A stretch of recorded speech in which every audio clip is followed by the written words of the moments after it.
गहरी हरी भरी जंगल में एक गहरा ठंडा झरना बह रहा था।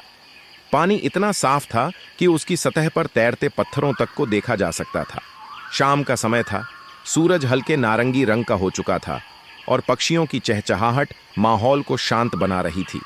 एक शक्तिशाली शेर, जिसकी सुनहरी खाल पर गहरी काली धारियां थीं, झरने के पास आया। उसकी भूरी चमकती आंखें चारों ओर घूमी। वह कई दिनों से भूखा था और उसकी खाली पेट की गुर्राहट साफ सुनी जा सकती थी। पानी पीते पीते उसकी नजर नीचे झरने के दूसरे छोर पर पड़ी, जहां एक छोटा सा मेमना पानी पी रहा था।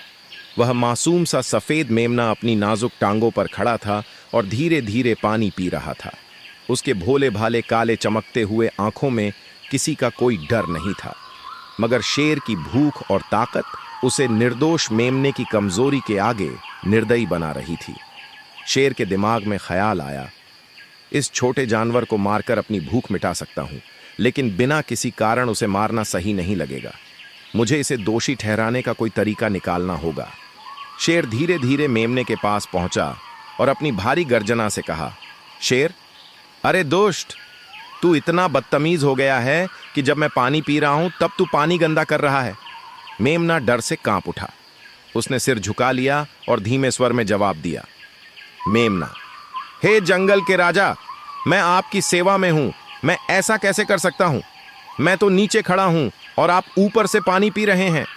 पानी तो ऊपर से नीचे बहता है, तो मैं इसे कैसे गंदा कर सकता हूं? शेर को एहसास हुआ कि मेमना सही कह रहा था, लेकिन उसने मन बना लिया था कि वह इसे नहीं छोड़ेगा। शेर ने गहरी सांस ली और भी कठोर आवाज में कहा, शेर, अच्छा, अगर तूने पानी गंदा नहीं किया तो पिछले साल तूने मुझे बहुत बुरा भला कहा था।